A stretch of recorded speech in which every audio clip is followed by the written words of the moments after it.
안녕하세요. 포근한 병원 치료실장 황신필입니다. 뇌졸중을 겪으신 환자분들 그리고 곁에서 힘이 되어 주시는 보호자분들께서 가장 많이 하신 질문 중 하나가 어떤 음식을 먹어야 하나요? 그리고 무엇을 피해야 하나요? 입니다.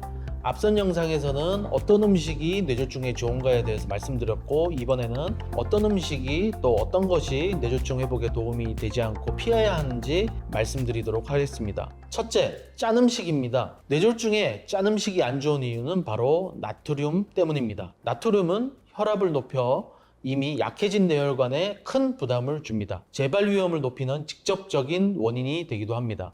실제로 2012년 이화여대 연구에 따르면 우리나라 뇌졸중 환자의 나트륨 섭취량은 공고량의 3배가 넘는 것으로 나타났습니다. 국, 찌개, 젓갈, 김치 등을 섭취할 때는 국물을 남기고 건더기 위주로 드시는 습관이 반드시 필요합니다. 둘째, 가공식품입니다. 라면, 햄, 소세지, 과자 같은 가공식품을 즐겨 드실 텐데요. 이런 음식에는 혈관 건강에 최대적인 트랜스 지방이 가득합니다. 트랜스 지방은 나쁜 콜레스테롤 수치를 높여 혈관을 딱딱하게 만드는 동맥경화의 주범입니다. 2024년 국제학술지에 발표된 연구에 따르면 초가공식품을 많이 먹는 그룹은 적게 먹는 그룹보다 뇌졸중 발생 위험이 8% 정도 높았다고 합니다. 이는 재발 위험도 높이기 때문에 피하는 것이 좋습니다. 간편함 때문에 건강을 해치지 않으셨으면 좋겠습니다. 셋째, 붉은 육류입니다. 근력과 체력 보충을 위해 재활하실 때 고기를 많이 드시고 저도 좋아하는데요. 고기를 드실 때는 고기 종류를 잘 선택하셔야 합니다. 소고기, 돼지고기 같은 붉은 육류의 포화지방은 혈중 콜레스테롤 수치를 높입니다. 높은 혈중 콜레스테롤은 혈관에 기름때를 끼게 하고 이는 혈액을 원활하게 흐르기 어렵게 만듭니다. 좁아진 혈관이 막혀서 혈전이 혈관을 막게 되면 뇌경색을 유발하게 되고 터지게 되면 뇌출혈을 유발하기도 합니다. 대한뇌졸중학회에서 발표한 연구 결과를 보면 붉은 육류를 매일 1인분씩 더 먹으면 뇌졸중 위험이 11%씩 증가한다고 합니다. 단백질은 기름을 뺀 닭고기, 생선, 두부, 콩으로 보충하시는 것이 훨씬 더 안전하고 좋습니다.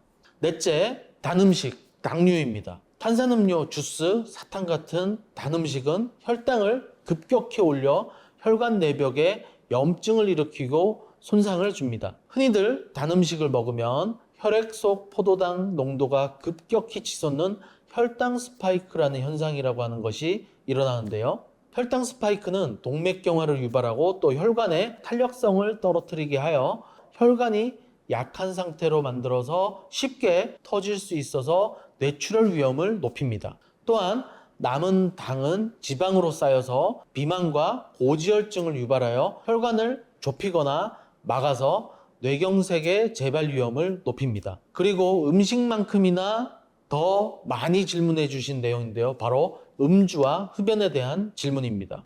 한 잔 정도는 괜찮겠지 하시기도 하고 혈액순환에 도움이 되지 않을까라는 생각은 뇌졸중 환자분들께는 전혀 해당하지 않습니다. 첫째, 뇌졸중 위험이 급격히 증가됩니다. 알코올은 혈압을 직접적으로 상승시키고 혈액 응고 시스템을 교란합니다.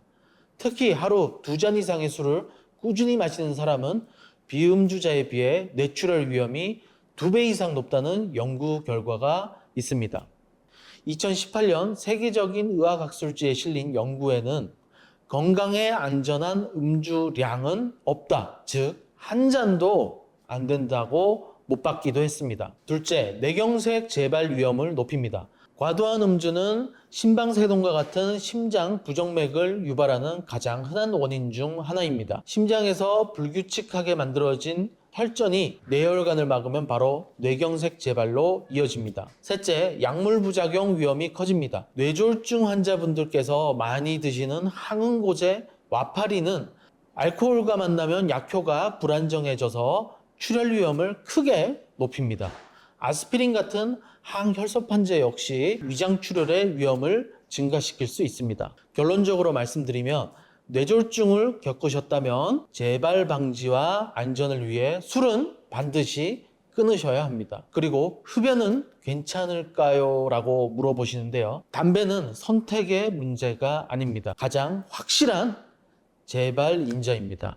그 이유는 첫째, 흡연은 혈관을 직접 공격합니다. 담배 연기 속 니코틴은 혈관을 수축시키고 혈압을 높이고 일산화탄소는 혈액의 산소 운반 능력을 떨어뜨려서 뇌에 부담을 줍니다. 또한 수많은 발암물질과 독성물질이 혈관 내벽 세포에 상처를 입히고 염증을 일으켜서 혈전이 잘 생기는 환경을 만듭니다. 둘째, 명확한 수치가 위험성을 증명합니다. 미국 심장협회와 대한뇌졸중학회에 따르면 흡연자는 비흡연자에 비해 뇌졸중 발생 위험이 2배에서 3배 정도 높다고 합니다. 다른 어떤 것보다 혈관에 좋지 않습니다. 뇌졸중을 겪은 환자분께서 계속 흡연을 할 경우 1년 내에 재발률은 비흡연자에 비해 최대 4배까지 치솟는다는 보고도 있습니다. 그래서 이런 이유 때문에 반드시 금연을 해야 됩니다. 연구에 따르면 건강하신 분들도 금연을 시작하면 단 1년 만에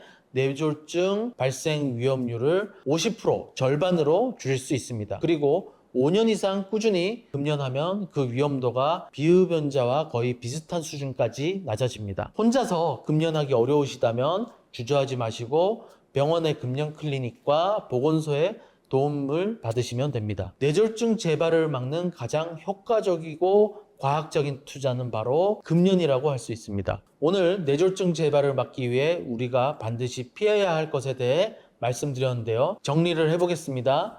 음식은 짠 음식, 가공식품, 붉은 육류, 단 음식을 피해야 합니다. 그리고 음주 흡연은 반드시 하지 않는 것이 좋습니다. 제가 오늘 말씀드린 것만큼은 내 몸의 혈관을 위해 꼭 조심하고 피하셨으면 좋겠습니다. 오늘 말씀드린 내용이 뇌졸중 회복에 도움이 되셨으면 좋겠습니다. 궁금하신 점은 댓글 남겨주시면 언제든지 상세히 답변 드리도록 하겠습니다. 감사합니다.